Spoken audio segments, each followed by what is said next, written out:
Leroy's been in the wings listening for the last 10 minutes to the discussion. Leroy, what say you? You know what? It's You don't want no part of this, Leroy. Just say Jacksonville Jaguars, run the ball, throw the ball, do something. You ain't got. Here's what I would say. The fact that this is even a situation is a problem, right? For whatever reason. But if I'm Deshaun Watson, I'm not talking to anybody because I don't feel it necessary for somebody to just say something happened that didn't, and now I got to respond to a person who has no importance in my life. The time and place will come, but right now, I need to fix this badass football I've been playing. And so you start addressing other things and all the things that he have to deal with right now, and it takes away from what he needs to be doing that he hasn't done since he got here. Now, I heard you guys say it's the Browns' fault. You ever been in a situation where you go to buy a house and you look at the house and you say, I think I want to make an offer. Let me chew on it a little bit. And then the realtor or the owner or whoever tells you, I got 3 other offers on the house and I'm going to decide tomorrow. And then you have to make a decision whether you want to throw your hat into the ring, maybe sooner than you thought, but you really like the house. Mm-hmm. Then you buy the house and it's a cash. You got to put a whole bunch of money into it and you're like, damn, I wish I had made a better decision.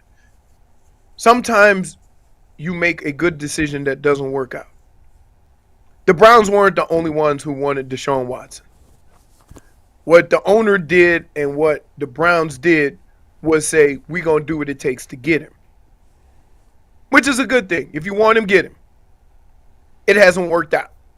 Yeah, Leroy, though, if Deshaun is the house, let's say the buyer had the house surveyed and the surveyor said, the foundation is crumbling here. It's a beautiful house. Once upon a time, it was a showpiece. Yeah, but that's a whole different foundation, and the foundation is crumbling. In Deshaun Watson's case, he got some issues. You knew he was going to get suspended. You knew it. And you signed up for it. And there was also reports. Now, I don't know exactly what the other numbers were, but there were reports that the Browns were bidding against themselves with that high number. Yes, because it's Cleveland. Because it's Cleveland. Right? Because they were more desperate to get it. There's certain teams, for example, I give you a perfect example right now. Christian Wilkins going to Vegas. They just offered him so much money. That wasn't even the discussion. Yeah. Right? And so from that standpoint, these things happen in football all the time. Like, I appreciate the fact that the Browns made an attempt to get the guy. It just didn't work. And it hasn't worked up to now. Now, I'm going to tell you like this. I don't know what the hell is going on. We had a guy, and the Browns brought in a guy who threw the ball down the field more than most quarterbacks. And I ain't seen him throw but 2 balls more than 10 yards down the field. Yeah, everything's dink and dunk. Like, it's like, what is his shoulder still banged up? Is there something that we don't know? Like, he chucked one down the field just for the hell of it during the course of that game. But, like, I don't know what I'm seeing right now. That's the whole point. I don't understand. I'm trying to figure out. And what we do is we try to figure out why. Right? Well, why is he doing this? Why is he doing that? Is the line not protecting? Is he doing this? What else is going on? And I'm like, I can't figure it out. He's got time to throw. He's got time to make. He's not even looking. Yeah. So I don't know what the problem is. I don't know what the issue is. But there's going to come a time where that call is going to come from upstairs. And they're going to say to Kevin Stefanski, do what you got to do to win games. Right. because that is his job.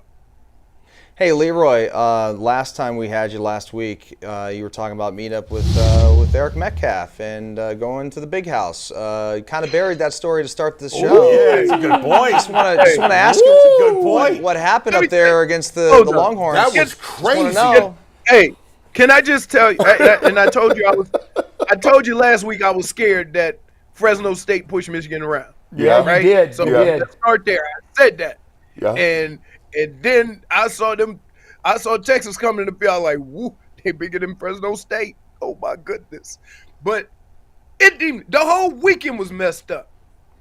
So I get in at 12. The rental car place closed at 12. Right?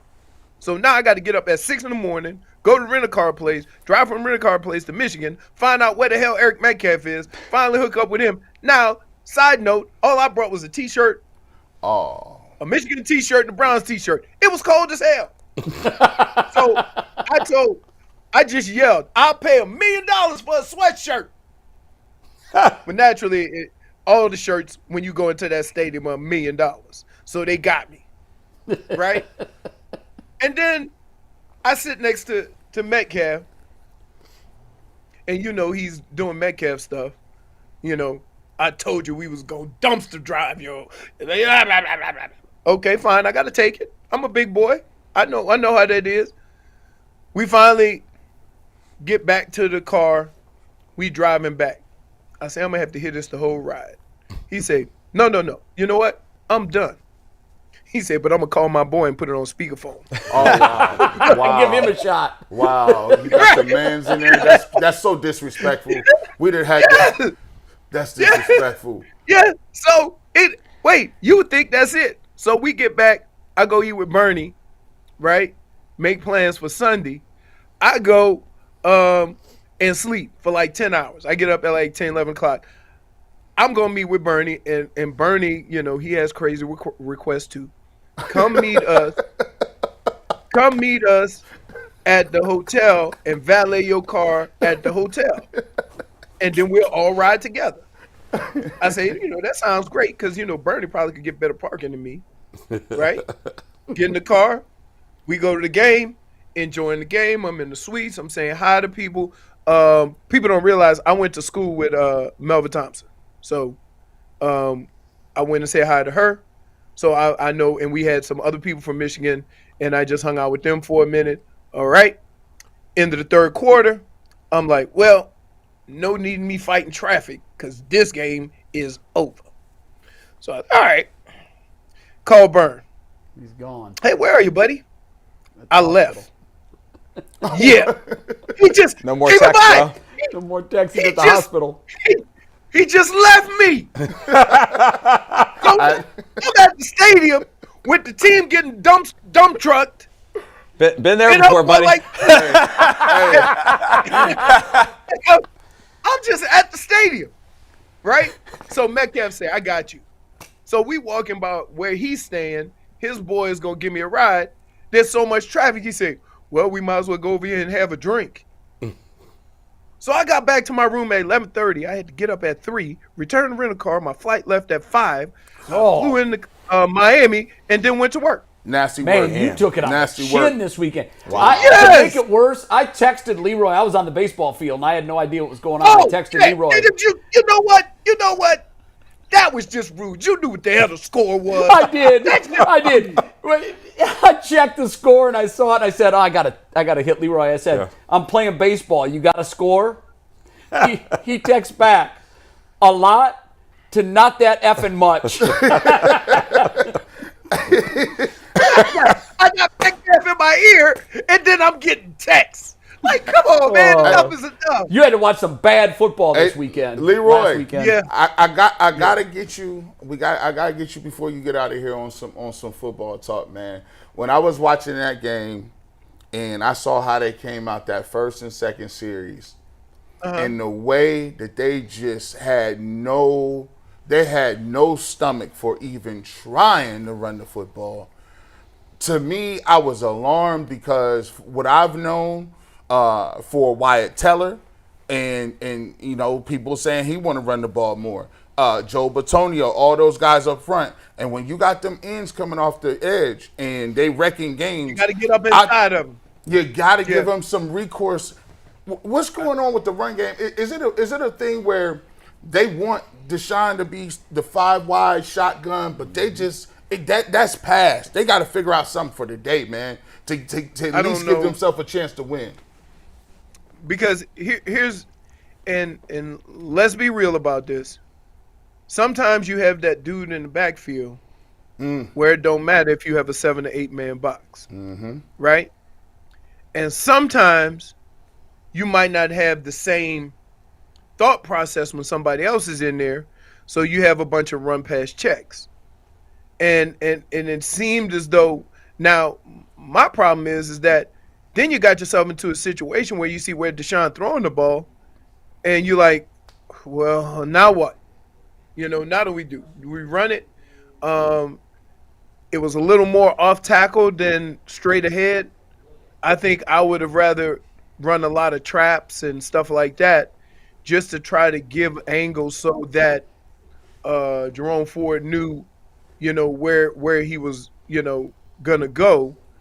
But you have to make Micah Parsons defend the run. And it seemed like they dropped back so many times that he was just free to just do whatever. You know what I mean? And that's the thing. We never, ever kept them uncomfortable about what you were going to do offensively. They put us in a situation where now we got to pass it. We're not going downfield. And Deshaun is kind of patting the ball a little bit, which plays into the hands of Dallas defense. Hey, Leroy, let me ask you a question about that, because I agree with you. I mean, it's, when the scoreboard dictates that you can't run anymore, then you're stuck.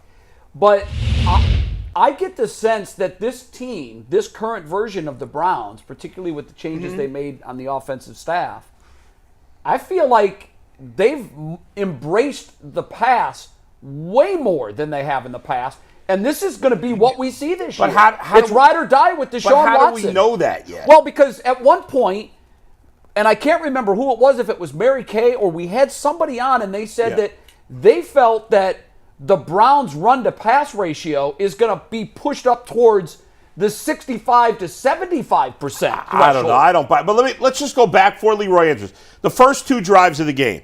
The first drive, the Browns ran on first down. The first play from scrimmage, they ran on first down. They got 4 yards. The second play, they passed, got a first down. Okay. Next first down, they passed. Are we going to complain about that? Will they have to run on first down every time? No, you don't. Okay. On first down every so time. they got a penalty on that play. So now they're behind the sticks. What are you going to do? They were behind the sticks all day. Second drive, first play, full start. You're 1st and 15. Yes. So how are you supposed to run in that situation? They had Easy. 5 penalties in the first 7 minutes. Hand the ball to a person in 1st and 15. You're not prohibited from running. No, I hear you, but most teams are going to throw the ball in 1st and 15. Leroy, do you think that this version of the Browns is built more to throw than to run, particularly because there's no Nick Chubb? I would say this. Sometimes it's hard to get a good feel for it because the circumstances of the game dictate what you do. Right? And it's unfortunate because you could have a team that don't have a wide receiver, don't have a quarterback, and they get put in a situation where they're down 2 touchdowns and they have to throw the ball, and they throw the ball. Happens all the time. It happens all the time. Just ask Daniel Jones. Right? So I'm not ready to say that yet. Right. I also don't know. Like, it seemed a lot of times where Dallas would bring that extra man in the box just to come almost force you to pass and then drop him out. Right? So there's some of that too.